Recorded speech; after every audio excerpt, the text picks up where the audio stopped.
할렐루야, 감사합니다. 오늘은 우리가 매일 성경 말라기를 공부하도록 하겠습니다. 말라기는 성경 가운데, 구약 성경 가운데 마지막 성경이 되겠죠. 우리가 구약 성경 보면은 12권의 소선지서가 있습니다. 12권의 소선지서 가운데서 마지막 성경 말라기는, 오늘 우리가 공부하는 이 말라기는 서신서가 보면은 12소선지서가 있습니다. 대선지서가 있고 소선지서가 있죠. 소선지서 중에 마지막 성경입니다. 마지막 성경. 이 말라기가 기록이 된 것은 그 연대적인 측면에서는 바로 이스라엘이 첫 번째, 두 번째, 세 번째 포로기한 이후입니다. 우리가 BC 536년을 우리가 1차 포로기한으로 볼 때, 이때에 포로기한의 지도자는 스룹바벨이었죠. 잠깐 우리 역사 공부 잠깐 하고 들어갑시다. 그 다음에 두 번째로 포로 귀환은 바로 여러분들이 이제 잘 아는 느헤미야가 되겠습니다. 그때 느헤미야가 포로 귀환 속에 왔을 때에 그때가 우리가 BC 444년이었죠.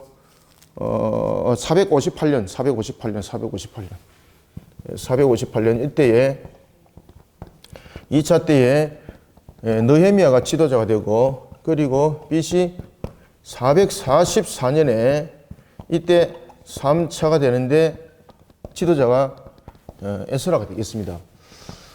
이 말라기서는 바로 이와 같이 마지막 포로기한 이후에 기록되어진 성경이라 이래 보시면 되겠습니다.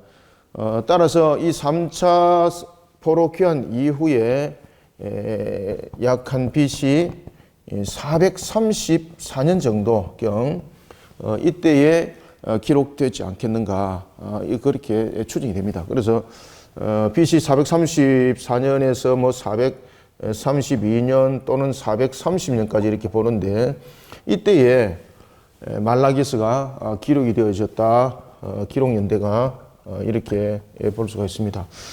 그런가 하면은 이 말라기서가 기록을 하게 된 목적이 있습니다. 목적. 말라기서가 왜 말라기가 성경을, 하나님께서 성경을 기록하도록 하셨는가 하면은 두 가지 큰 원인이 됩니다. 첫 번째는 그 신앙적인 부분에서 영적 무감각이 형성이 되는 거죠. 첫 번째는 신앙적인 부분에서 영적 무감각이 형성이 됩니다. 영적 무감각. 이로 인해서 신앙이 우상적 요소를 담고 있습니다. 그 다음에 두 번째는, 특히 이 두 번째는 이 신앙 가운데서도 보면은 신앙적인 영적 무감각 속에서 우상적 요소를 가지고 있다면은, 두 번째는 신앙이 기복적 요소를 가지고 있습니다. 기복 요소.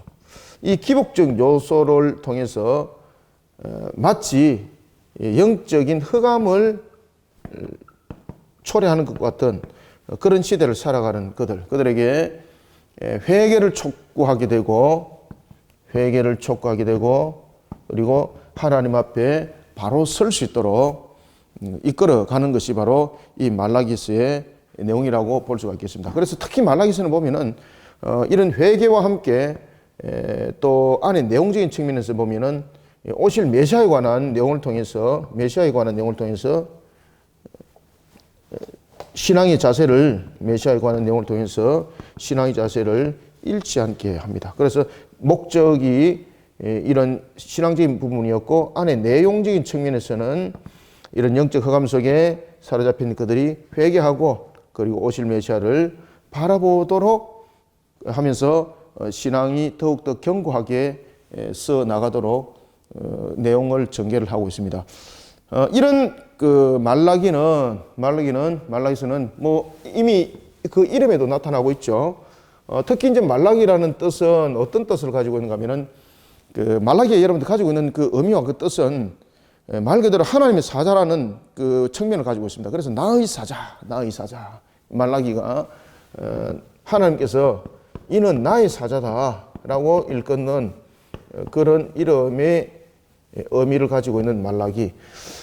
이런 말라기서는 전체적으로 총 4장으로 구성되어 있고, 구성적인 안의 내용은 구성은 총 4장으로 구성되어 있습니다. 4장으로 구성되어 있고 이 4장 속에 보면은 좀 두 가지의 특이함이 있는데 첫 번째는 8번의 반목법이 그 속에 세워지게 되는 겁니다.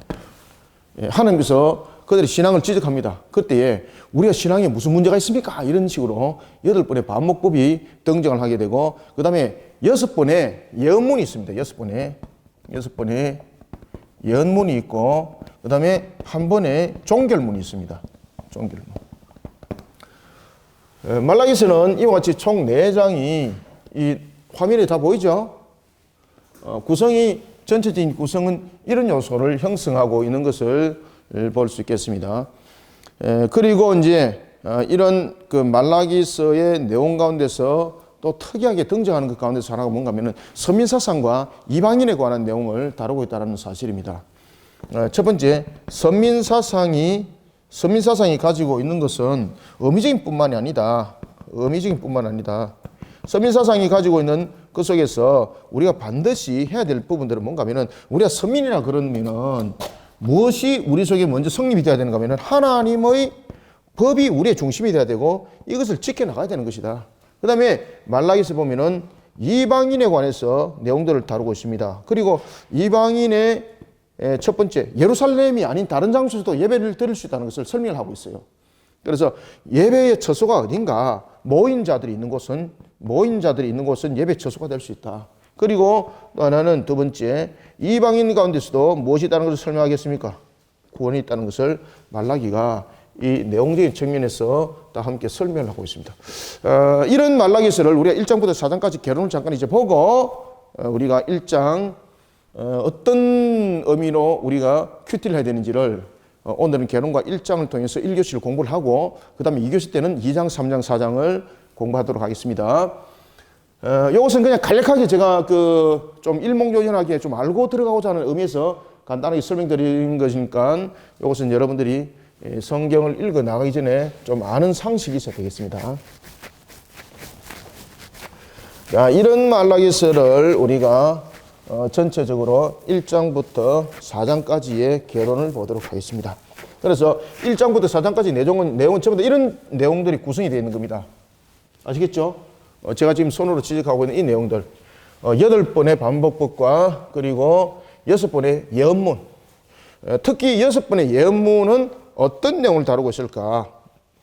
그리고 선민사상을 통해서 하나님의 법은 어떻게 지켜나가야 되는 것인가? 그리고 이방인에 관해서 성경은 말라기서를 통해서 무엇을 말하고 있는지를 이제 안에 본문 내용을 보면서 개론에서는 일일이 확인하지 않겠습니다. 그래서 본문을 통해서 보고요. 그 다음 6번의 예고문과 한 번의 종결문은 우리가 개론에서 같이 보고 그냥 넘어가도록 하겠습니다.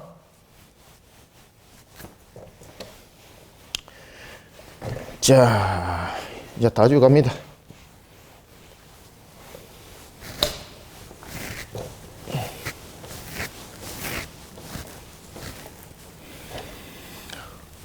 아, 1장부터 4장까지 구성되어 있는 이 말라기서를 우리는 전체적으로 4등분해서 구성적인 요소를 한번 보도록 하겠습니다. 전체적인 요소를 4등분을 보겠습니다. 먼저 이제 1장 1절부터 1장 5절까지 구성적인 요소를 한번 보겠습니다. 1장 1절부터 1장 5절까지의 내용들은 무엇을 담고 있는가?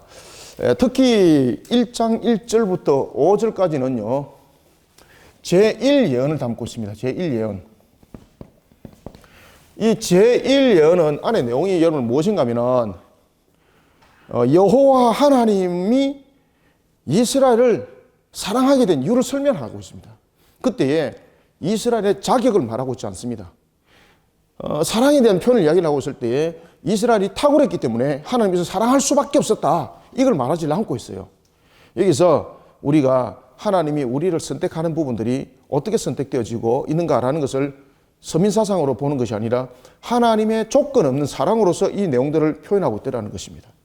따라서 제1예언에서는 여호와의 무조건적 사랑이라는 것이 그 내용적인 여호와의 내용으로 다뤄지고 있습니다.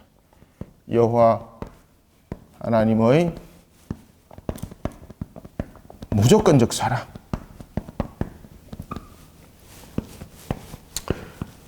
무조건적 사랑.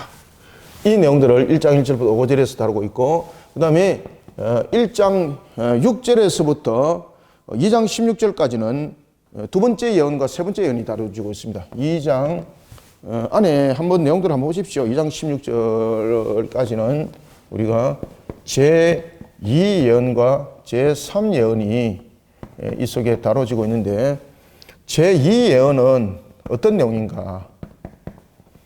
하나님께서 이 말라기를 통해서 두 번째는 무엇을 예언하셨는가? 제사장들입니다. 이 특히 말라기 속에서 가장 큰 문제점들은 무엇인가 하면요, 제사장들의 문제입니다. 제사장들. 그래서 제2 예언은 제사장들의 타락적 행위를 지적하고 있고, 그리고 그에 따른 심판을 경고하고 있습니다. 제사장들의 타락적 행위. 이 타락적 행위를 경고하고 있고, 그리고 여기에 따른 심판을 예고하고 있습니다. 심판을 예고. 그 다음에 제3 예언에서는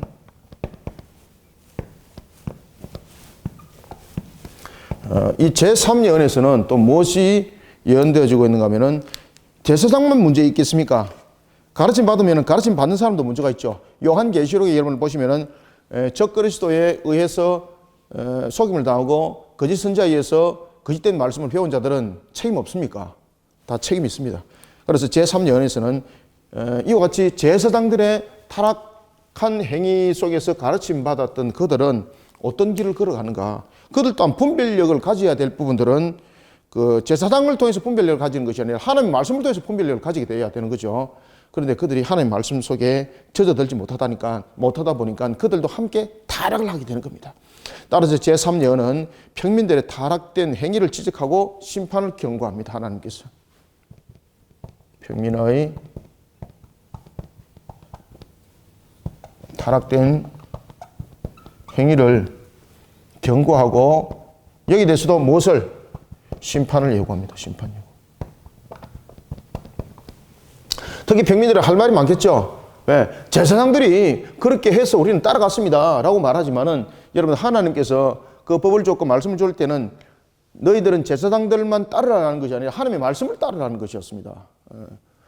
그렇기 때문에 그들이 잘못된 길을 간 것에 대한 책임은 제사장들에게 물론 있습니다. 그럼에도 불구하고 그 죄의 값은 그 길을 따라간 자에게 함께 동일하게 있다는 사실을 제3예언을 통해서 가르쳐 주고 있습니다. 자, 그리고 이제 2장 17절부터 4장 3절까지죠.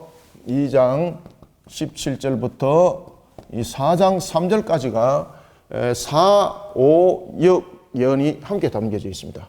여기서 이제 제4예언, 5예언, 6번째 예언이 이 속에 다뤄지고 있습니다. 그러면은 네 번째 제4예언은 어떤 내용을 다루고 있을까? 네 번째 예언은 언약의 사자입니다. 언약의 사자가 이제 도래하는 것을 설명합니다. 은혜의 사자의 도래와 그리고 공의의 심판입니다. 언약의 사자.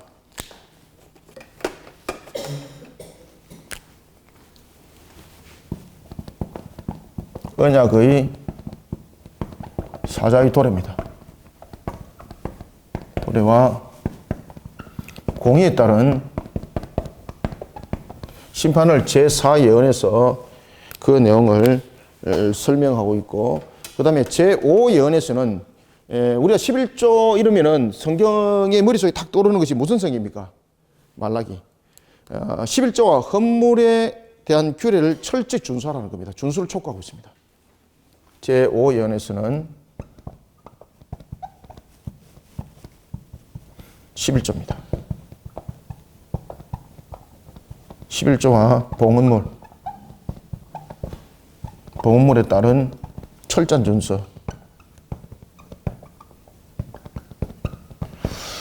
제5 예언에서 왜 민감한 11조와 봉헌물을 들고 나왔을까? 봉헌물에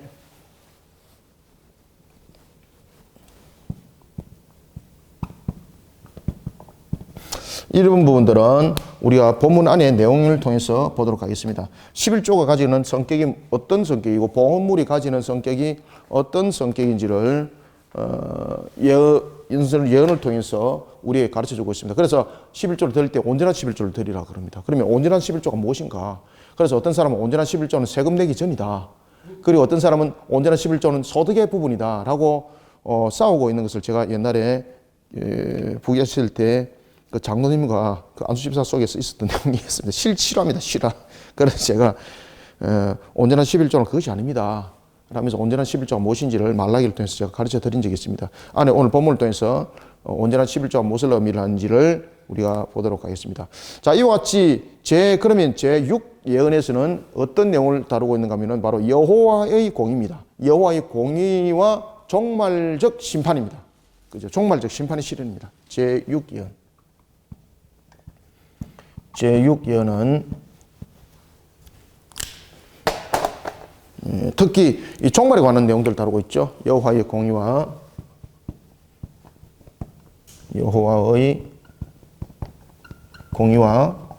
그리고 종말적 심판. 이 내용들을 말라기서가 다루고 있습니다. 그리고 이 부분들이 심판이 필시 실현될 것을 말하고 있습니다. 자, 그런가 하면 이제 종결문에서는 마지막으로 4장 4절에서부터 4장 6절까지는 이제 종결문이 되겠는데 4장 4절부터 4장 6절까지는 이게 이제 종결문이 되겠습니다. 그러면은 이 이제 내용적인 측면에서 종결문은 그 전체적인 내용을 무엇을 다루고 있는가 하면은 두 가지를 다루고 있습니다. 첫 번째는 율법의 준수고 두 번째는 엘리야를 파송할 것을 말하고 있습니다. 첫 번째는 특히 우리가 이제 그 첫 번째 보면은 그 율법의 준수를 촉구를 하고 있는데 율법의 준수의 촉구들은 전부 다 무엇과 연결됩니까? 이것이 제1 예언과 그리고 제2 예언과 그리고 제3, 제4 예언과 전부 다 연결됩니다. 이게 제4 예언, 제5 예언, 제6 예언과 전부 다 연결됩니다. 이 자체가. 그래서 율법의 준수를 촉구하고 있고, 그 다음에 두 번째는 엘리야의 파송을 말하고 있습니다. 자, 엘리야의 파송을 이야기를 할 때에 이 엘리야는 사람을 말하는 것이 아니라 무엇을 말하는 것입니까? 사역적 측면을 말하고 있습니다. 엘리야가 여러분들 무슨 사역을 감당하고 있었습니까? 선지자로서의 말씀을 전가하는 사역이었죠. 그리고 우리가 구약 성경에서 보면은 죽지 않고 하늘로 올라간 두 인물이 있죠. 한 사람은 누구였습니까? 에녹이었고 한 사람은 누구였죠? 엘리야였습니다. 그래서 이 엘리야의 파송이라는 것은 엘리야가 내려오는 것이 아니라 사역적 측면을 말하고 있습니다. 사역적 측면. 엘리야로서 엘리야의 사역을 가지고 말씀 사역을 이룰 자가 올 것이다.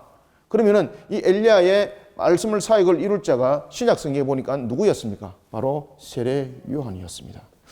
자, 이러한 내용들을 말라기를 통해서 우리가 전체적으로 우리가 묵상하고 공부를 해 나가도록 하겠습니다. 자, 이런 속에 이제 우리가 제1장부터 제4장까지의 그러면 전체적인 내용들을 어떻게 다뤄 나가야 되는지를 우리가 지워서 또 보겠습니다. 그래서 오늘은 1교시는 제1장 부분들을 가지고 먼저 안에 본문 내용을 보고, 그 다음에 2교시는 2장, 3장, 4장. 4장은 매우 짧은 내용을 가지고 있죠. 그래서 2장, 3장, 4장은 2교시 때에 1시간 안에 전체적인 내용을 성경 방식을 통해서 같이 함께 묵상하도록 하겠습니다. 말라기서는 제1장은 이와 같이 하나의 서론적인 측면을 담고 있으면서 여호와의 무조건적 사랑을 담고 있습니다. 자, 이런 말라기서는 여호와의 사랑을 담고 있는 부분뿐만 아니라 그 다음에 제2 예언도 함께 담고 있다고 그랬죠. 제사장에 대한 부분들을 담고 있습니다. 자, 그런 측면에서 우리는 말라기를 통해서 무엇을 묵상하시는가 하면 전체적인 측면에서 이스라엘 향한 하나님의 사랑과 그리고 이스라엘의 타락입니다. 이스라엘 향한 하나님의 사랑과 이스라엘을 향한 하나님의 사랑과 이스라엘의 무엇입니까? 타락. 그런데 이 이스라엘 타락이 굉장히 중요한 의미를 가지고 있습니다. 왜냐하면 이스라엘은 자신들이 볼 때 이건 타락이 아니라는 거죠. 자신들은 타락한 적이 없다는 겁니다. 그래서 말라기서의 특징 8번의 반문이 있죠. 8번의 반문. 8번의 여러분 반문에 보면은 특히 이제 1장 2절 보십시오. 어떻게 우리를 사랑하셨나이까. 하나님이 이스라엘을 사랑했다는 거죠. 무조건. 그때 이스라엘은 이렇게 묻습니다. 하나님이 우리를 어떻게 사랑하셨나이까. 이렇게 반문하는 겁니다. 그런가 하면은 또 어떤 반문이 있는가 하면은 우리가 어떻게 주님을 더럽게 하였나이까. 반문하는 거예요. 어떻게 더럽게 했습니까? 이런 반문들. 말도 안 되는 그런 의미적인 측면에서 이런 반문들이 그들이 그 당시에 가지고 있었던 타락 속에 있는 신앙이었는데 그들은 그것을 타락으로 여기지 않았기 때문에 이것이 큰 문제가 됐던 겁니다. 자, 이런 속에 우리는 말라기의 1장을 먼저 우리가 묵상을 할 때에 하나님께서 이렇게 말씀하십니다. 여호와께서 말라기를 통하여 이스라엘에게 말씀하신 경고라 이렇게 말합니다. 경고라. 그러면서 하나님은 이스라엘을 사랑할 수 있는 조건이 있어서 사랑한 것이 아니라 하나님이 그들을 택하여서 사랑했다는 겁니다. 하나님께서. 그러면 그들을 택한 이유가 그들이 신앙적인 부분에서 탁월했는가, 그들이 다른 어떤 조건적인 부분에서 탁월했는가, 그것이 아니라 탁월한 것을 통해서 선택한 것이 아니라 하나님께서 은혜를 베푸셔서 그들을 선택했고, 그리고 그 선택한 속에서 그들을 만들어가고 회복시키고 이러한 것들이 전부 다 하나님의 사랑이었다는 거죠. 그래서 특히 1장을 통해서 하나님의 무조건적 사랑에 대해서 설명을 하고 있을 때에 이스라엘의 반응은 바로 뭔가 하면은 우리가 정말로 하나님을 사랑을 우리가 받았습니까? 이렇게 물어보는 겁니다. 정말 하나님이 우리를 사랑했다면은 우리를 이렇게 포로 가운데 둘 수가 있습니까? 몇 번이나 포로 가운데? 3번이나. 그죠? 3번이나. 우리가 이제 이스라엘이 포로에 놓이게 될 때 제일 먼저 포로 상태에 놓이게 있을 때가 BC 605년이었죠. BC 605년. 그리고 597년과 그리고 536년에 이게 세 차례에 의해서 포로 상태에 끌려갈 때에 하나님이 정말로 우리를 사랑했다면 BC 536년에 무슨 사건이 있었습니까? 536년이 아니죠. 그죠? 586년입니다. 예. 586년. 586년에 여러분 무슨 일이 있었습니까? 예루살렘의 성전이 무너졌잖아요. 예루살렘 성전이 무너짐. 정말 하나님이 우리를 사랑했다면 포로로 끌려간 것도 있을 수 없는 일이고, 그리고 하나님이 우리를 정말 사랑했다면 성전이 무너진 이 사건 있을 수 없습니다. 이 말입니다. 있을 수 없습니다. 그러니 하나님 정말 우리 사랑했습니까? 딱 그렇게 반문하는 거예요. 그러니까 그 당시에 여러분 왜 이런 일들이 있었는가 하면은 그들이 제가 그 앞에 서론에서 잠깐 말씀드렸죠. 그들이 예루살렘의 스룹바벨에 의해서 성전이 복원이 됩니다. 그때가 이제 BC 536년에 스룹바벨에서 536년에 복원이 되는데 그 이후에 성벽이 무너진 것도 복원되는 거죠. 그때 여러분들 이제 잘 아시는 것처럼 예레미야의 누굽니까? 그 에스라에 의해서 세 번째로 포로 귀환이 되고 그들이 느헤미야에 의해서 성벽이 중건이 되고 그리고 예레미야가 에스라가 돌아와서 그 모든 것들이 함께 회복되는 것들. 죄송합니다. 바꿔줬습니다. 에스라가 이제 귀환 대표였습니다. 제가 앞에서 두 번째 귀환이 느헤미야라 그랬죠. 이거 수정해야 됩니다. 1차 포로 귀환 때가 누구였습니까? 그렇죠. 죄송합니다. 제가 지금 갑자기 생각이 났네. 내가 가르치다가 지금 뭔가 잘못한 것 같았어. 수정하겠습니다. 2차 때 포로 귀환이 누굽니까? 에스라입니다. 에스라. 3차 포로 귀환 때가 지도자가 누굽니까? 이때가 느헤미야입니다. 느헤미야에 의해서 성벽이 중건이 되죠. 그죠? 중건이 됩니다. 이렇게까지 다 했는데 스룹바벨에서는 성전이 재건이 되었고 그리고 에스라에 의해서는 영적인 부분들이 회복이 되는 운동들이 일어났습니다. 그리고 느헤미야를 통해서 성벽이 중건이 되었습니다. 자신들이 그렇게까지 했다는 겁니다. 그렇게까지 했음에도 불구하고 우리에게 남은 것이 무엇인가 이 말입니다. 무엇인가? 특히 여러분들 2차 포로 귀환 때가 다시 수정을 해드릴게요. 스룹바벨에 의해서 포로가 귀환됐을 때가 BC BC 536년이죠. 536년이었고, 그 다음에 그 2차 포로키안으로 돌아왔던 시기가 BC 458년입니다. 앞에 요거 수정해 주셔야 됩니다.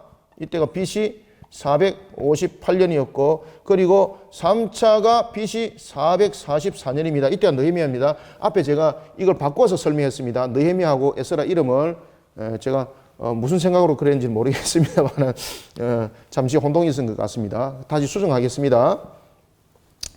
이런 자신들이 일들을 했다는 거죠. 이 정도로 했으면은 하나님 정말 우리를 사랑했다면은 자신들은 어떻게 해야 되겠습니까? 무너진 생업들 다 살아나야 되겠죠. 그리고 무너진 나라, 환경, 모든 것들이 회복돼야 되겠죠. 그런데 이렇게 1차 스룹바벨에서 돌아왔습니다. 성전을 재건했습니다. 이때 성전의 재건을 통해서 자신들의 모든 것이 다 이루어진 줄 알았습니다. 그리고 에스라를 통해서 돌아온 영적 회복운동, 그리고 느헤미야와 에스라가 함께 동력사역을 이루게 되는 거죠. 그러면서 성벽이 중건이 됩니다. 이런 일들까지 했습니다. 이런 일들까지 했는데도 불구하고 그들의 생업들은 어떻습니까? 여전히 힘들었습니다. 여전히. 그리고 외부로부터 계속해서 위협은 존재했습니다. 그런가 하면은 이스라엘이라는 나라로 독립하지 못했습니다. 계속해서 여러분들 이 당시에도 보면 아수르의 뒤를 이었던 그 세력들에 의해서 모든 나라들이 다스림을 받았던 것이죠. 바벨론에서. 그런가 하면은 메데바사에 의해서. 그죠? 이런 식으로 모든 부분들이 계속해서 다스림을 받았더라는 것입니다. 그러면서 자신들에게는 진정한 독립이 없었다는 거죠. 이 당시에도 여러분들 보시면은 말 그대로 메데바사에 의해서 나라들이 중심을 잃어버리고, 그리고 그들이 포로기한 속에서 돌아왔습니다. 그럼에도 불구하고 그 나라라는 측면에서 돌아온 것이 아니라 하나의 메데바사적인 측면에서 그들이 하나의 위성적인 측면에서 다스리는 하나의 분봉적인 의미, 그건 독립된 나라가 아닌 거죠. 이런 상태, 그 도대체 회복된 것이 무엇이 있습니까? 그러니 2절에서 뭐라고 말하는가 하면은 함께 읽어봅니다. 시작. 여호와께서 이르시되 내가 너희를 사랑하였노라 하나 너희는 이르기를 주께서 어떻게 우리를 사랑하셨나이까 하는도다. 나 여호와가 말하노라 에서는 야곱의 형이 아니냐 그러나 내가 야곱을 사랑하였고. 아멘. 지금 여기서 첫 번째 반문이 뭔가 하면은 어떻게 우리를 사랑하셨나이까 라는 것은 바로 하나님의 은혜를 입었음에도 불구하고 하나님의 은혜를 그들은 생각하지 않더라는 겁니다. 그들이 1차, 2차, 3차 포로기한이 자신들이 하나님으로부터 받은 은혜라는 것을 잃어버리고 오히려 자신들은 이런 일들을 했는데 왜 하나님 우리의 생업은 회복되지 않습니까? 왜 나라는 회복되지 않고 여전히 메데바사에 의해서 다스림을 받는 그런 모습이 되었습니까? 라는 것입니다. 그죠? 참, 게 문제점들이 심각하게 되는 거죠. 바빌론에 의해서 여러분들 무너짐을 그들은 당했고, 그런가 하면은 또한 메데바사에 의해서 다스림을 받고, 그런가 하면은 헬라 제국 속에서 그들이 영원히 마치 탈출하지 못하는 것처럼 그런 헬라 제국 속에 그들은 갇힘이 되는 거죠. 그런 상태로 계속 그냥 가는 거예요. 그럼 그들의 입에서 나올 수 있는 것은 뭔가 하면 진짜로 하나님 우리를 사랑했습니까? 라는 겁니다. 우리는 하나님과 관계 회복적인 측면에서 이렇게 성전을 재건하고 성벽을 중건하고 모든 것을 다 했습니다. 우리가 유월절도 지켰습니다. 이런 영적 회복을 우리가 했는데 도대체 하나님 무엇입니까? 우리를 사랑한다며요. 정말 하나님 우리 사랑했습니까? 이렇게 반문하는 거예요. 그때 하나님께서 그 사랑을 무엇으로 표현합니까? 바로 선택에서부터 설명하는 겁니다. 이들은 상황적인 측면에서 지금 이야기를 하고 있을 때에 하나님은 사랑을 어디로부터 시작하고 있습니까? 언약으로부터 시작합니다. 언약으로부터. 그들은 상황적인 측면에서 사랑을 설명하고 있을 때에 하나님은 무엇으로 설명하고 있다? 그렇죠. 언약적인 측면에서 이 사랑을 설명하고 있습니다. 그때 하나님께서 이렇게 말합니다. 내가 너희들을 어떻게 사랑했는지 봐라. 아브라함이 선택받은 것은 무엇인가? 그리고 아브라함이 이삭을 낳았을 때에 선택받은 것은 무엇인가? 그러면은 이삭의 두 아들이었던 에서와 누가 있었다는 겁니까? 그렇죠. 야곱이 있었는데 야곱이 하나님으로부터 사랑받을 자격이 있었는가라는 것입니다. 너희들은 에서의 후손인가 야곱의 후손인가 물어보는 거죠. 그럴 때에 야곱은 세상적인 측면에서 볼 때는 아주 욕심에 대한 과욕이 넘치는 자였죠. 장자권을 탐하였고, 그런가 하면은 또한 자신의 많은 물질적인 부분에서 또한 그런 탐욕적인 속에 놓여 있는 것이 야곱이었습니다. 그러면 실제로 보면은 혈통적인 측면을 볼 때 하나님으로부터 사랑받을 자는 누굽니까? 세상적인 측면으로 볼 때 야곱이 아니고 에서입니다. 왜 그런가 하면은 첫 번째 아들이 누굽니까? 첫 번째 아들이 에서예요. 그러면 당연하게 하나님으로부터 사랑을 받을 자는 야곱이 아니라 에서라는 거죠. 그런데 하나님이 누구를 사랑했다는 겁니까? 야곱을 사랑했다는 거죠. 그때에 야곱을 사랑했던 것은 야곱의 행위를 봤을 때에, 그의 행위를 봤을 때에 사랑받을 자격이 있었습니까? 없었습니까? 없었다는 겁니다. 그럼에도 불구하고 하나님께서 누구를 사랑했습니까? 그렇죠. 하나님께서 야곱을 선택한 것은 하나님께서 야곱을 무조건 사랑하신 것이죠. 그렇죠. 조건 없이 사랑하신 것이죠. 너희들은 그렇게 선택됐다는 겁니다. 첫 출발부터. 그런데 너희들은 이런 부분에서 이야기를 하지 말고 첫 출발부터 이야기를 한번 해보자.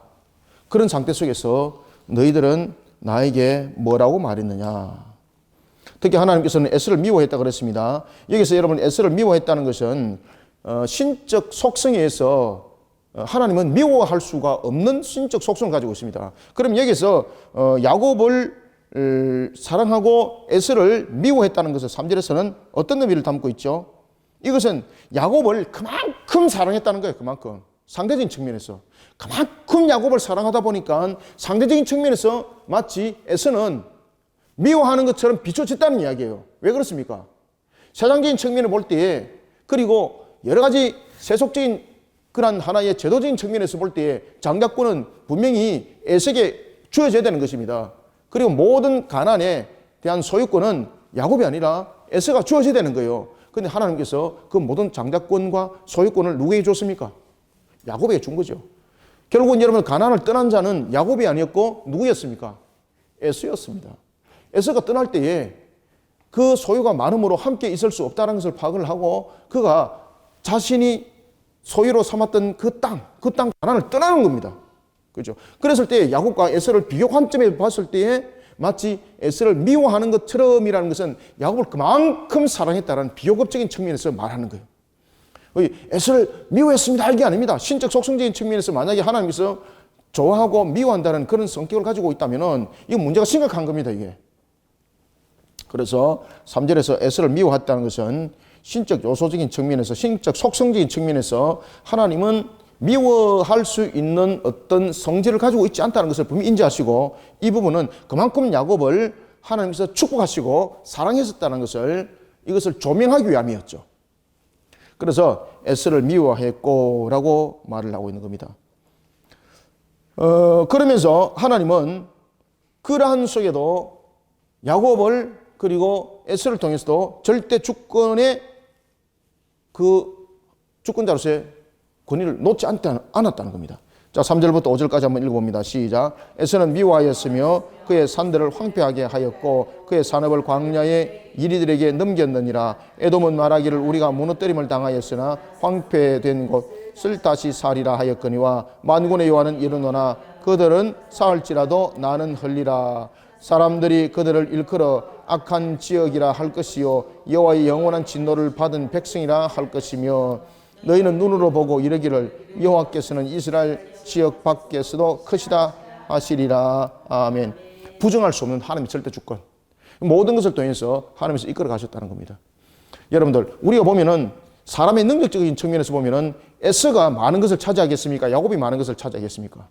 사람의 능력적 측면에서 봤을 때 야곱은 집안에 조용히 거하는 자라 그랬고 에서는 들판에서 활동성을 가지고 있는 자라 그랬습니다. 그러면은 세상적인 측면에서 사람들과 사람들의 동맹은 야곱이 잘 맺을까요? 에서가 잘 맺을까요?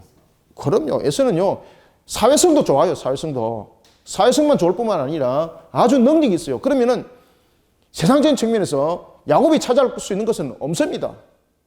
그러나 하나님은 야곱을 선택하시고 그 야곱을 축복하실 때에 에서로부터 빼앗김을 당하지 않도록 모든 것을 지키시는 겁니다. 너희들이 출발은 그렇게 됐다는 겁니다. 그래서 지금의 너희들이 존재를 했다는 거예요. 내가 너희들을 사랑 안 한 적이 있는가? 마치 여러분 무엇을 보는 것 같습니까? 욥기서를 보는 것 같죠? 그죠? 욥이 하나님 정말로 나에게 이럴 수가 있습니까? 라고 말할 때에 그 인과 응보의 신앙을 하나님의 은혜의 신앙으로 가도록 조명할 때 천지 만물을 누가 창조했는가? 이것을 욥에게 먼저 물어보는 거죠. 그때 욥은 하나님이요. 그리고 너는 존재했는가? 아니요. 모든 것을 만들었을 때 그 창조물 속에 네가 기여한 바가 있는가? 없습니다. 그러면 결국은 네가 가지고 있는 그 부는 누구로부터 주어진 것인가? 보니까 하나님의 은혜거든요. 그래서 인과응보 신앙에서 하나님의 은혜를 깨닫는 신앙으로 가더라는 겁니다. 마치 욥기서를 보는 거죠. 그래서 말라기도 이야기를 할 때 그들은 하나님 우리를 사랑했습니까? 라고 말하니까 하나님께서 제일 먼저 상황적인 측면에서 사랑을 이야기를 하게 되면 이거 하나님이 뒤말릴 수가 있습니다. 맞죠? 상황적인 측면에서 자신들이 이렇게 했는데도 회복 안 시켜주니까 정말 하나님 우리를 사랑한 거 맞습니까? 하나님 말씀하기 곤란할 수 있습니다. 그때 하나님은 그들에게 신앙으로 일깨우는 거예요. 마치 욥기를 보는 것처럼. 그래서 너희들이 조상을 한번 보자. 야곱의 너희들은 후손이다. 그때 야곱은 정말로 세상적인 측면에서 사랑을 받을 수 있는 조건이었는가? 아니었다는 겁니다. 그래서 사랑을 여기서부터 출발하는 거예요. 선택에서부터. 기가 막히지, 그죠? 그래서 여러분들이 말라기서를 묵상하실 때 이걸 짧게 묵상하시면 안 됩니다. 우리는 환경적인 측면을 가지고 불평불만 합니다. 그렇지만은 하나님은요, 원조적인 측면 가지고 설명하자는 거죠. 저와 여러분들을 사랑하지 않으면 하나님은 이 땅에 우리를 예수 믿도록 허락지 않습니다. 우리가 때로는 우리 상황 속에서 힘들기도 합니다. 그때 정말 하나님 나를 사랑하셔서 나를 이렇게 만들 수가 있습니까? 나를 정말 사랑했다면 나를 이렇게 버릴 수가 있습니까? 라고 우리가 불평할 수도 있는 그런 기도 우리 하지 않습니까? 그때에 이 말라기를 통해서 우리는 하나님이 원초적으로 우리를 선택한 것부터 먼저 기억을 하는 그런 성도들이 되시길 바랍니다. 이 말라기를 통해서 그것을 묵상하셔야 돼요. 그래서 우리는 이스라엘 향한 하나님의 사랑과 이스라엘의 타락은 어떻게 성립되었는가? 우리는 여러분 상황적인 측면에서 타락을 하는 거예요. 그러면 하나님은 우리를 어떻게 사랑하셨는가? 라는 부분들을 우리가 깨우칠 때에 내가 예수를 믿을 자격을 가지고 있지 않았음에도 불구하고 하나님이 나를 먼저 선택하신 그 은혜, 그 사랑, 그것을 말하기 통해서 묵상을 하셔야 돼요. 제가 1절부터 5절까지 내용을 좀 길게 설명하는 이유는 이 말라기서의 중심들을 잘 잡아 나가야만이 1장부터 4장까지의 말씀이 여러분 뚫려요. 이런 부분들을 여러분들이 잘 묵상하셔야 됩니다. 그래서 하나님께서는 어떤 말씀을 하시는가 하면 내가 너희들을 사랑하지 아니한 적이 없다는 것을 이렇게 표현하는 거예요. 자, 그런가 하면 이제 이런 속에서 이들이 왜 그러면 이런 불평들을 할 수밖에 없었는가라는 것은 그들이 상황 속에 무너졌기 때문이라는 겁니다. 그래서 하나님께서 그 원인을 이제 가르쳐 줍니다. 너희들이 왜 내게 이렇게 반목할 수밖에 없었는가라는 것은 너희들이 내가 너희들에게 정말로 사랑한다는 것을 너희들에게 가르쳐 주었던 그 내용들. 여러분들, 하나님이 우리를 사랑한다는 것, 하나님이 이스라엘을 사랑한다는 것, 그것을 우리는 어디에서 또 발견할 수가 있습니까? 하나님께 주신 말씀을 통해서 발견할 수가 있습니다. 하나님 말씀을 통해서. 하나님께서 우리에게 주신 무엇을 통해서? 그 당시에 이스라엘 통하여 주신 율법을 통해서 알 수 있는 거예요. 그죠? 10계명을 줬습니다. 그럼 10계명은 여러분 보시면 상황적인 측면에서 보면은 10계명은 무엇입니까? 규제입니다. 규제. 하지 말아잖아요. 그런데 이 10계명을 원초적 측면에서 보면은 본질적인 측면에서 보면 무엇입니까? 사랑입니다. 사랑. 하나님께서 그 백성을 사랑하셨기 때문에 이 10계명을 통해서 축복에 머물도록 했던 울타리라는 거예요. 그래서 예수님께서 이 10계명을 설명할 때 어떻게 설명했습니까? 10가지 계명이 무엇을 설명한다 그랬죠? 2가지의 큰 계명으로 구성되어 있다 그랬습니다. 하나는 하나님을 향한 사랑이었고 또 하나는 이웃을 향한 사랑이었다는 거죠. 결국은 이 계명을 지킨다는 것은 우리로 하여금 본질적으로 사랑 안에 머물게 하는 거예요. 사랑 안에 머물게 하는 거. 그러니까 하나님께서 그 이야기를 딱 하는 거예요.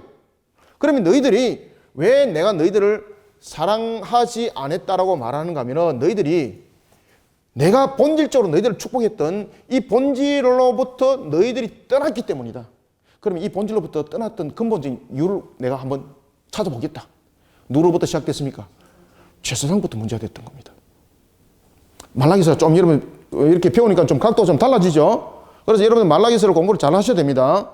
묵상이 너무 짧게 이렇게 끝나버렸는데 그렇지만 우리는 성경 공부를 통해서 말라기서를 조금 더 조명하면서 여러분들 묵상하도록 제가 공부를 시키도록 하겠습니다. 지금 이 시간에. 자, 먼저 시작할 때 이렇게 말합니다. 6절, 내 이름을 멸시하는 제사장들아. 자, 보십시오. 분명히 하나님께서 이스라엘을 사랑했습니다. 그리고 그들은 하나님께서 우리를 어떻게 사랑했습니까? 라면서 그들은 역사적인 측면에서 1차 포로, 2차 포로, 3차 포로 뿐만 아니라 귀환을 함께 설명했습니다. 그리고 그들이 볼 때에 3번에 일어났던 포로, 자, 봅시다. 포로 상태에서 일어났던 세 번의 포로. 1차 포로가 BC 605년이죠. 그리고 2차 포로가 597년이었고, 그리고 3차 포로가 586년이죠. 자, 그런가 하면은 그들의 귀환을 봅시다. 자, 귀환을 보면은 1차 귀환 때가 언제입니까? 536년 때 귀환하죠. 그 다음에 2차 귀환 때가 언제입니까? 458년 때 귀환하죠. 그리고 3차 포로 때가 귀환 때가 언제입니까? 444년에 귀환하죠. 이 포로와 귀환을 통해서 그들은 무엇을 이야기를 하고 있습니까? 우리는 하나님께서 우리를 마치 미국에서 무너뜨렸지만은 우리는 이 돌아와서 하나님과 관계 회복을 했습니다. 우리가 이만큼 했습니다. 근데 하나님께서 우리를 정말로 사랑했습니까? 라고 퀘스천마크 던지죠. 그때 하나님께서 뭐라고 말씀하세요? 너희들은 왜 이렇게 무너짐을 당했는지를 알지 못하는 것이구나. 나는 너희들을 이미 말씀으로 축복했고, 그리고 그 축복을 떠나지 못하도록 율법이라는 태도를 너희한테 줬다. 그런데 너희들은 그것을 규제로 이기고 있었다. 근데 실질적으로 본질적으로 그것은 규제가 아니라 무엇이었다? 사랑이었다는 겁니다. 사랑이었다. 그러면 이 부분들을 어떻게 해서 출발이 잘못되었는가라는 것입니다. 그 출발을 누구로부터? 내 이름을 멸시하는 제사장으로부터 이 문제들이 일어났다는 겁니다. 이 자체가. 그래서 하나님의 무조건 선택과 큰 사랑에도 불구하고 이스라엘에 나타났던 모습은 바로 하나님을 모독하는 타락이었다는 겁니다. 그 타락이 바로 하나님의 말씀을 떠나는 것이었습니다. 그때 그 말씀을 떠나는 데 있어서 선두에 섰던 자들이 누군가 하면은 제사장들이었습니다. 제사장들이 문제였다는 겁니다. 자, 이러면서 제사장들아라고 말합니다. 제사장들아라고 말하면서 만군의 여호와가 너희에게 이르기를 아들은 그 아버지를 종은 그 주인을 공경하나니 내가 아버지일진데 나를 공경함이 어디 있느냐. 딱 그 얘기하죠. 내가 주인인데 나를 두려함이 어디 있느냐. 그런데 너희들은 뭐라고 말했습니까? 우리가 어떻게 주의 이름을 멸시하였나이까 이렇게 말했다는 겁니다. 그러면은 이 또 반문법이죠. 첫 번째는 주님 어째서 우리를 사랑하셨습니까? 라는 반문법이죠. 두 번째는 우리가 어째서 주의 이름을 멸시했습니까? 반문하죠. 그러면 주님을 그들은 어떻게 멸시했습니까? 하나님께서 그들을 본질적으로 사랑했던 이 울타리를 깨뜨려버린 거예요. 그 울타리를 깨뜨려버린 거예요. 그러니까 그들은 하나님의 이름을 멸시한 거예요. 이름이라는 것은 인격을 말하고 있죠. 이름은 어떤 의미를 담고 있다고 그랬습니까? 이름은 첫 번째, 그 사람의 인격을 담고 있고, 두 번째는 권위, 권세.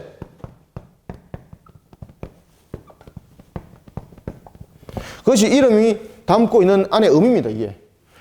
이런 측면에서 그들은 하나님의 이름을 어떻게 멸시했다는 겁니까? 하나님께 주신 말씀, 그 법을 그들이 깨트림으로 하나님의 이름을 그들은 욕되게 했다는 거죠. 멸시했다는 거죠. 자, 7절부터 우리가 8절, 9절 한번 읽어봅시다. 시작. 너희가 더러운 떡을 나의 제단에 드리고도 말하기를 우리가 어떻게 주를 더럽게 하였나이까 하는도다. 이는 너희가 여호와의 식탁은 경멸히 여길 것이라 말하기 때문이라. 만군의 여호와가 이르노라. 너희가 눈먼 희생 제물을 바치는 것이 어찌 악하지 아니하며 저는 것 병든 것 드리는 것이 어찌 악하지 아니하냐. 이제 그것을 너희 총독에게 드려보라. 내가 너를 기뻐하겠으며 너를 받아주겠느냐. 만군의 여호와가 이르노라. 너희가 나 하나님께 은혜를 구하면서 우리를 불쌍히 여기소서 하여 보라. 너희가 이같이 행하였으니 내가 너희 중에 하나인들 받겠느냐. 여기까지만. 아멘. 자, 여러분 보십시오. 그래서 6절에 보면은 어떻게 우리가 주의 이름을 멸시하나이까 라고 말할 때에 그들이 멸시했던 것은 바로 하나님의 이름을 더럽혔다는 겁니다. 하나님의 이름을 더럽혔다는 것은 하나님의 말씀을, 그리고 또한 하나님께서 그 사랑의 울타리를 쳤던 것을 그들은 깨트려 버렸던 것이죠. 그러면서 7절 보십시오. 더러운 떡을 제단에 드렸다는 겁니다. 이 더러운 떡은 무엇입니까? 안식일의 법을 제대로 안 지켰다는 이야기입니다. 진설병은 일주일에 한 번씩, 한 주에 한 번씩 진설병을 12떡을 바꾸게 되는 거죠. 그때에 이 더러운 떡이라는 것은 첫 번째는 안식의 법을 너희들은 지킨다고 말하면서 모든 것을 너희들은 형식적으로 지켰다는 겁니다. 그런가 하면은 또한 더러운 떡을 드렸다는 것은 뭔가 하면은 여기서 가장 큰 문제가 여러분 무엇이겠습니까? 종교적 측면에서만 너희들은 행하는 자가 되었다는 이야기입니다. 인격적 측면에서 주님으로 다가온 것이 아니라, 안식일도 인격적 측면에서 다가온 것이 아니라, 보십시오. 내가 예를 들어서 이 이야기입니다. 우리가 주일날 예배를 드립니다. 교회 예배당에 왔습니다. 11시에. 그러므로써 우리는 주일을 성수한 것으로 우리는 기억을 하고 있습니다. 그런데 정말로 우리의 주일의 성수는 무엇입니까? 하나님 말씀 안에 녹아 사는 겁니다. 그냥 그 당시에 그 시간에 왔습니다. 이것으로 나는 주일을 성수했습니다. 이런 이야기예요. 그들의 안식법도 바꾼 겁니다. 그래서 더러운 떡을 드렸다는 겁니다.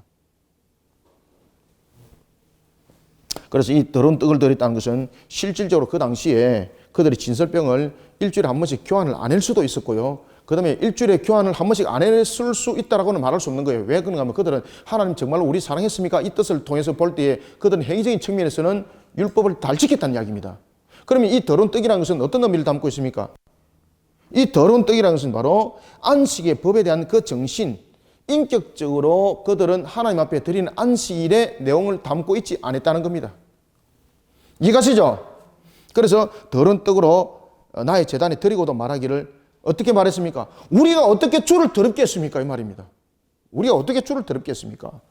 말 그대로 자신들은 형식에 갖춰서 하나님께 주를 드렸다는 얘기죠. 그러면 진설병을 일주일에 한 번씩 교체를 했다는 이야기지 않습니까? 그런데 이 교체를 했던 것이 어떤 의미를 담고 있습니까?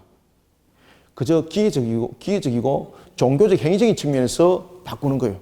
제가 조금 전에도 말씀드렸던 것처럼 우리가 주일을 성수를 위해서 그냥 11시 예배에 한번 참석해서 설교 잘 들은 것으로서 주일 성수를 했다고 말하고 있습니다. 그게 아니라는 거예요. 그래서 하나님께서는 그런 자들 향해서 너희들이 지금 더러운 떡을 드렸다는 겁니다. 그래서 우리는 이런 말라기를 통해서 나는 정말로 주일 온전하게 주일 성수 개념에서 안식일 개념 속에 들어와 있는가라는 것입니다. 우리가 생명을 살리는 일에 힘쓰고 예세될 일이 우리의 안식일 법입니다. 그죠? 그저 와서 노닥거리는 것이 아니라 나의 영을 새롭게 하고, 그리고 우리는 또한 하나님의 생명의 말씀으로 생명을 살리는 일에 우리가 쓰임받는 것이 정말로 안식일의 그 정신이고 그 법입니다. 더러운 떡을 이야기하는 것은 이와 같은 하나님의 법을 바르게 이행하지 못했다라는 하나님의 지적사항입니다. 그때 뭐라고 말하는가 하면 우리가 어떻게 주를 더럽게 했습니까? 왜? 법 다 지켰다는 거죠. 8절에 또 이렇게 말합니다. 여호와께서 이렇게 말합니다. 너희가 눈먼 희생제물을 바치고 어찌 악하다 아니했느냐. 이것은 무엇입니까? 말 그대로 그들이 희생제물을 드렸다는 거죠. 그리고 그들이 모든 부분에서 예물들을 다 드렸다는 겁니다. 그런데 그 드렸던 예물들이 전부 다 편법적 성향들을 가지고 있다는 겁니다. 에이 됐어. 제사장들이 그렇게 했다는 겁니다. 아이고 그 됐어. 예배를 드려도 마찬가지입니다. 아이고 그냥 대충 해. 그냥 시간 때우는 방식. 정말로 하나님 앞에 거룩한 모습으로 서는 것이 아니라 그냥 시간 때우는 방식의 예배. 이런 부분들이 됐다는 이야기입니다. 그래서 여기서 보면은 눈먼 희생 제물을 바치고도 악하지 아니하다고 말하며 저는 것 병든 것을 드리고도 악하지 아니한다고 한 것은 무엇인가 하면은 제사장의 직무유기입니다. 제사장의 직무유기입니다. 그런가 하면 직무유기뿐만 아니라 제사장이 무슨 사용을 하고 있습니까? 편법을 사용을 하고 있는 거예요. 편법. 직무유기 속에 편법이 있습니다. 지금 그죠? 직무유기 속에 지금 제사장들이 편법을 사용했다는 이야기입니다. 편법을. 이게 무엇입니까? 세속화됐다는 이야기입니다. 세속화.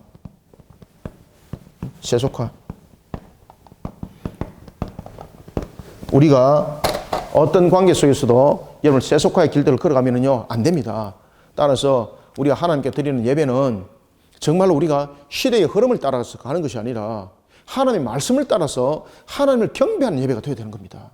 그런데 어느덧 청중들이 절개하는, 그리고 청중들이 기뻐해야 되는 예배가 좋은 예배라고 말할 정도로 변질돼 버렸습니다. 하나님 기뻐하는 것이 아니라 청중들이 기뻐해야 되는 것이고 청중들이 오케이 해야 되는 그런 예배가 되어버린 겁니다. 그러니까 예배를 주관하는 목사는 청중들의 포커스를 맞추는 겁니다. 하나님께 포커스를 맞추는 것이 아니라 청중들의 포커스를 맞춰서 모든 것을 구성을 하기 시작하는 겁니다. 그러니까 하나님께서 말씀하시는 거예요. 너희들이 지금 편법을 사용하고 있구나. 오늘 말라기서 내용 그대로입니다, 여러분들요. 그래서 말라기서는 절대 짧게 묵상해야 될 내용이 아니에요, 이게. 짧게 길게 묵상해야 될 내용입니다, 이 자체가. 그러면서 심지어 너희들이 그런 예물을 세상 총독에게 받지 마라. 세상 총독이 받겠는가? 안 받는다는 거죠. 왜? 자신을 무시한 측면에서의 그 내용물이라는 것을 보고 오히려 그 물질을 바친 자를 오히려 벌해버린다는 거죠. 그런데 하물며 하나님께 그렇게 드리면서도 너희들이 두려움을 가지지 않는가라는 것입니다. 그러니까 그 너희들이 그만큼 문제가 있다는 겁니다. 그것이 바로 그들의 타락의 모습이라는 겁니다. 그들의 타락의 모습은 신앙생활을 안 했기 때문이 아닙니다. 그들의 타락의 모습은 무엇인가 하면 바로 상황적인 측면에서 우리가 아는 게 뭐 있습니까? 이겁니다. 그런데 하나님께서는 본질적인 것을 가지고 이야기를 하는 겁니다. 본질적인 것을 가지고. 자, 9절도 보십시오. 만군의 여호와가 이르노라 너희가 나 하나님께 은혜는 구별하면서 우리를 불쌍히 여기소서 하여 보라. 너희가 이같이 행하였으니 내가 너희 중에 하나님들을 받겠느냐. 그죠? 10절도 보면은 만군의 여호와가 이르노라 너희가 내 제단 위에 헛되이 불사르지 못하게 하기 위하여 너희 중에 성전 문을 닫을 자가 있었으면 좋겠다. 이거는 무엇입니까? 지금 하나님의 말씀에 순복하여서 바르게 가르친 자가 아무도 없다는 겁니다. 지금 이게. 하나라도 있으면 좋겠다는 겁니다. 하나라도. 여러분 우리는 이 시대에 이런 하나의 인물들이 되길 바랍니다. 지금 여기서 성전 문을 닫을 자가 있으면 좋겠다는 것은 첫 번째 거짓된 제사, 부정한 제사를 드리지 않도록 차라리 성전 문을 닫았으면 좋겠다는 것이 하나님의 뜻이에요. 이게. 그런가 하면 두 번째는 하나님의 마음을 읽어가는 자가 없다는 겁니다. 하나님의 마음을 읽어가는 자가 없다. 성전 문을 닫고 싶은데 성전 문을 닫을 자도 없다는 겁니다. 상황이 이래 됐다는 거예요. 상황이 이 정도로. 11절에 말합니다. 만군의 여호와가 이르노라 해 뜨는 곳에서부터 해 지는 곳까지 이방 민족 중에서 내 이름을 크게 될 것이라. 각지에서 내 이름을 위하여 분향하며 깨끗한 제물을 드리니 이는 내 이름이 이방 민족 중에서 크게 될 것입니다.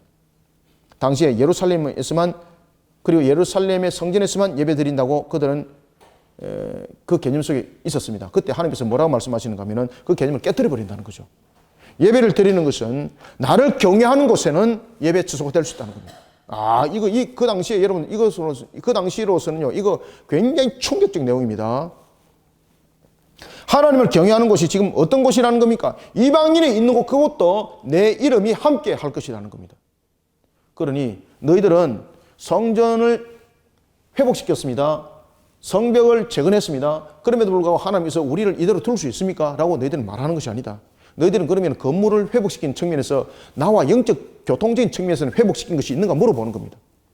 그곳에는 나가 없다는 겁니다. 내가 있는 것은 인격적 교통 속에 함께 있다는 겁니다.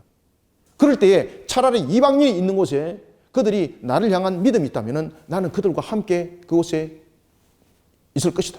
그리고 그곳이 예배 처소가 될 것이다. 건물이 아니라. 예루살렘이 거룩하기 때문에 그곳은 성전이 있는 곳이기 때문에 거룩한 곳이고 그곳에서만 예배 드리는 것이 아니라 하나님을 경외하는, 나를 경외하는 곳은 예배 처소가 될 것이다. 그것이 바로 11절의 내용인 것입니다. 그래서 특히 우리가 8절부터 10절까지는 이 이스라엘의 큰 문제점을 지금 지적하고 있는 거죠. 그리고 선민들의 범죄를 또한 다시 한번 근본적으로 따지는 것이 12절부터 14절인데 그 중간에 11절에 무엇이 들어오는 겁니까? 이방인이 들어오는 겁니다. 이방인이. 정말로 예배 드릴 곳은 어딘가? 너희들이 정말로 예배에 대한 포맷을 가지고 폼을 가지고 너희들은 말하고 있는데 폼이 아니라 인격이 되어야 된다는 겁니다. 진정한 예배가 되어야 된다. 진정하게 하나님을 경배하는 자가 되어야 된다. 그래서 8절부터 10절까지 이스라엘을 지적하고 있죠. 문제. 그리고 12절부터 14절까지 또 한 번 더 지적하고 있죠. 그 중간 사이에 누가 들어왔습니까? 그렇죠. 이방인이 들어온 거, 이방인이. 이방인이 딱 들어온 거, 이방인이. 이 이방인을 통해서 예배의 처소는 어딘가 이것을 설명하고 있습니다. 장소가 아니라 건물이 아니라는 겁니다.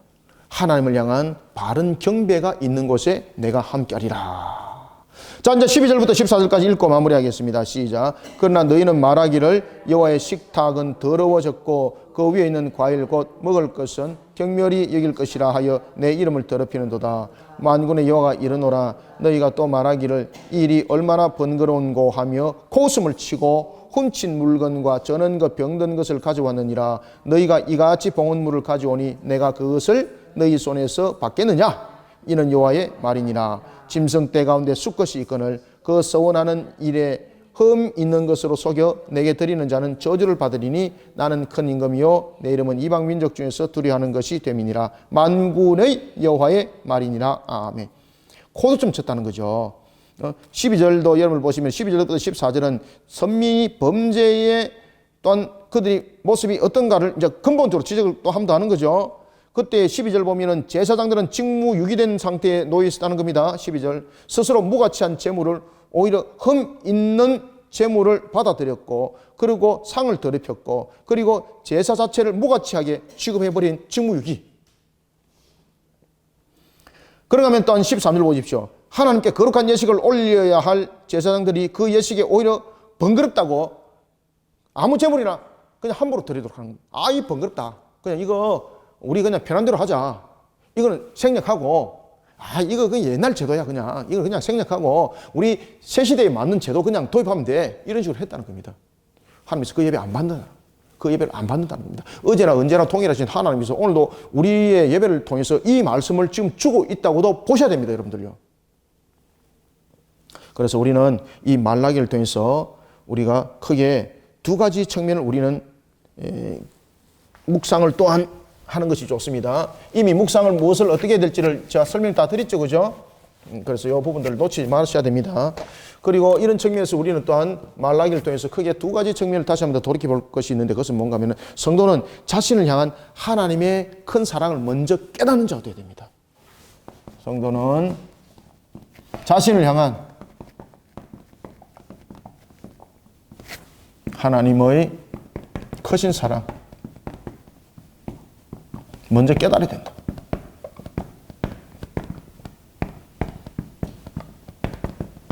깨닫는 자가 되어야 한다.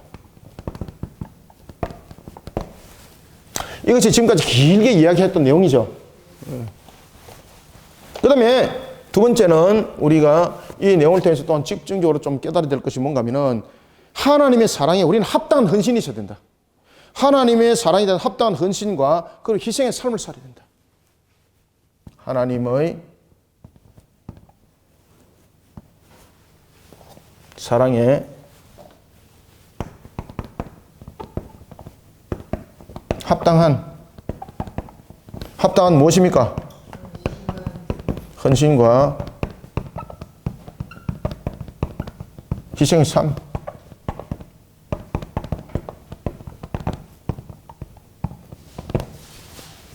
자, 이것을 우리가 말라기를 통해서 함께 묵상했으면 좋겠습니다. 바삐서 내려가다 보니까 뭐 필체도 별로 좋지 않습니다만은 말도 빠르고 그렇지만 여러분들이 잘 알아들으시리라 믿습니다. 자, 1교시는 여기까지 하겠습니다. 감사합니다.